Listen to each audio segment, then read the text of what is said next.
ఓ పిల్ల ఉంది బయట, ఎవరమ్మా అన్నాను. మీతో మాట్లాడాలి, ఇప్పుడు మాట్లాడినమ్మా, ప్రవచనానికి వెళ్తున్నాను, టైం అంటే టైమే, అక్కడ నా కోసం ఓ 1000 మంది ఉంటే తప్పు, అది నేను లేటుగా వెళ్ళకూడదు, నేను వెళ్ళిపోవాలి, నేను మాట్లాడడం కుదరదన్నాను. అయ్యో నేను మాట్లాడడం అంటే ఏదో చర్చించడం కాదండి, ఒకసారి మిమ్మల్ని చూసి నమస్కారం పెట్టి వెళ్దామని అన్నాను. చూసావు కదా, తృప్తే కదా అన్నాను. అలాగేనండి, మెట్లు దిగిపోతోంది, లిఫ్ట్ వచ్చింది. నేను అన్నాను, ఎందుకమ్మా లిఫ్ట్ వచ్చిందిగా, ఇలా వచ్చేయి నాతో అన్నాను. లిఫ్ట్ ఎక్కింది. నేను ఎందుకో అన్నాను, ఎందుకు చూడాలనిపించిందమ్మా నన్ను నీకు అన్నాను, చిన్నపిల్ల కదా అని. అంటే నేను మీ ప్రవచనాలు విన్నానండి. నేను తెల్లబోయా. ఏమిటి, ఏం చదువుతున్నాను, బీటెక్ చదువుతున్నాను. ఏం విన్నావన్నా, భాగవతం 10వ స్కంధం విన్నాను. నాకు కొంచెం ఆశ్చర్యం వేసింది. నేను దిగిపోయి కారు ఎక్కబోతూ ఆగి, నీకు ఏం నచ్చిందమ్మా అన్నాను. అంటే పిల్లలు పట్టుకోవడం అంటే ఎలా పట్టుకుంటారో చూడండి. నేను ఎక్కడో చోట 10వ స్కంధం చెప్తూ చెప్పా, కాళీయమర్దనం అంటే కేవలం పావుని మర్దించడం అనుకోకండి, మంచినీళ్లు పాడి చేయడాన్ని కృష్ణుడు అంగీకరించలేదు. నిజానికి కృష్ణుడి బాల్య క్రీడలన్నీ టీవీ చూడడం, సినిమా చూడడం, ఏదో ఉత్తినే తిరగడం కాదుగా, సమాజ ప్రయోజనమైన పనులు చేసి తృప్తి పొందాడు. భగవంతుణ్ణి ఆరాధించడం అన్న మాటకు అర్థం ఏంటంటే, మీరు కూడా సంతోషాన్ని ఎలా పొందాలి అంటే ఒకరికి ఉపకారం చేసి, అది కృష్ణలీలలు అన్నాను. అది పట్టుకుందండి ఆ పిల్ల. నేను సమాజ సేవ చేస్తున్నా అంది. ఏం చేస్తున్నావు అని నన్ను ఆశ్చర్యపోయి, నేను హాస్పిటల్కి వెళ్ళి కూర్చుంటానండి, నిరక్షరాస్యులు వస్తారు, ఇంకా ప్రసవం అయిపోవడానికి 15 గంట టైం ఉంటుంది, అప్పుడు వస్తారండి, వాళ్ళకి ఓపీ టికెట్ రాయించుకోవడం, 13 నెంబర్ వార్డుకి వెళ్ళాలంటే తెలియడం ఏమీ తెలియదండి.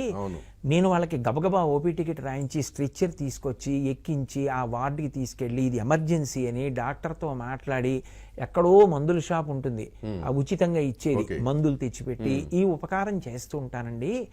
ఓ 2 గంటలో ఎంతో చేసి పెడుతూ ఉంటాను అంది. మీరు చెప్తే నమ్మరండి, నిజంగా నేను ఆశ్చర్యపోయా. అరే నేనెన్నడూ చేయలేదే ఇలా ఒక్కరోజు కూడా. ఒక పిల్ల ఇంత స్ఫూర్తి పొందిందని, అమ్మ వెనక్కి రాని మళ్ళీ మా ఇంట్లోకి తీసుకెళ్ళి నా భార్యని పిలిచి పాపకు పసుపు కుంకాలు కొత్త బట్టలు పెట్టని, అమ్మ చక్కగా ఇలాంటి పనులు చేయని చెప్పా. ఇది ఒకసారి లైవ్లో చెప్పానండి. నాకు ఎన్ని ఉత్తరాలు వచ్చాయోనండి. బీటెక్ చదువుకుంటున్న పిల్లలు, మెడిసిన్ చదువుకుంటున్న పిల్లలు, డిగ్రీలు చేస్తున్న వాళ్ళు, మేము కూడా దీన్ని స్ఫూర్తిగా తీసుకుని ఇదిగో ఇది చేస్తున్నాం, ఇది చేస్తున్నాం, ఇది చేస్తున్నాం అంటే, ఒక్క మంచి మాట చెప్పగలిగితే పిల్లలు పట్టుకుని చేయడానికి ఎంత సిద్ధంగా ఉన్నారు అన్నదానికి ఇంతకన్నా ఉదాహరణ ఉంటుందండి. అందుకే నాకు పరమ నమ్మకం యువత పట్టుకుంటారు అని.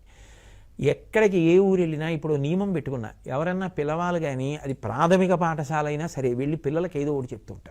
నాకు అది ఒక గొప్ప సంతోషం అండి.